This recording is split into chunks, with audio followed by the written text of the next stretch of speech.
नमस्कार, आप देख रहे हैं इंडिया लाइव टुडे 24 न्यूज। तो चलिए रुक करते हैं आज की प्रमुख और बड़ी खबर पर। बिहार में बैठे डाकू जिसे चाहते थे उसे चुनाव जिता देते थे। इसके लिए वे बाकायदा फरमान जारी किया करते थे। चुनावी हवा का रुख मोड़ना उनके लिए बाएं हाथ का खेल होता था। बुंदेलखंड की सियासत दशकों तक डकैतों के इर्द गिर्द घूमती रही।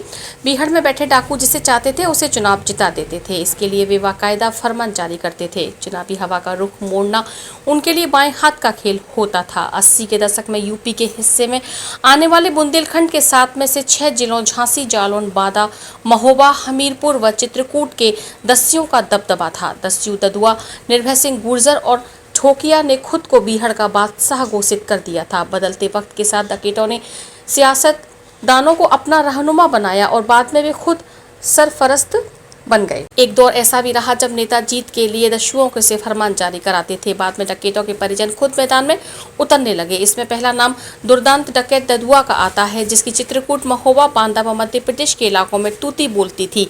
इसका फायदा उठाकर ददुआ अपने बेटे वीर सिंह को जिला पंचायत अध्यक्ष बनवाने में कामयाब हो गया। साल 2007 में ददुआ एनकाउंटर में मारा गया, लेकिन तब तक उसके परिवार का राजनीतिक साम्राज्य खड़ा हो चुका था। उसका बेटा वीर सिंह सपा से टिकट पर चित्रकूट से विधायक बना, जबकि भाई बाल कुमार पटेल मिर्जापुर से सांसद बनने में कामयाब हो गए थे। भतीजे राम सिंह ने भी सपा के टिकट पर प्रतापगढ़ की पट्टी विधानसभा सीट से चुनाव जीता था। ददुआ की तरह ही अंबिका पटेल उर्फ ठोकिया के परिजनों ने भी राजनीतिक में हाथ आजमाया था।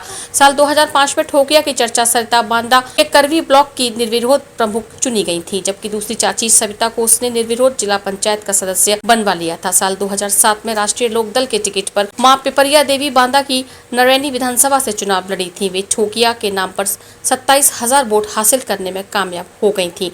निर्भय सिंह गुर्जर का भी चुनावों में दखल रहा। झांसी के गरौठा, जालौन और भोगनीपुर में सियासत उसी की मर्जी से चलती थी। जिस पर हाथ रख देता वही चुनाव दौड़ में वही आगे निकल जाता था और सांसद बन गई फूलन देवी झांसी के मंडल के जालौन जिले के छोटे से गांव गोरहा का पूर्वा की थी। 14 फरवरी 1981 को हुए बेहमई कांड के बाद फूलन देवी देश भर में सुर्खियों में आ गई थी। जेल से रिहा होने के बाद 2 साल बाद 1996 में समाजवादी पार्टी ने उन्हें लोकसभा का टिकट दिया था।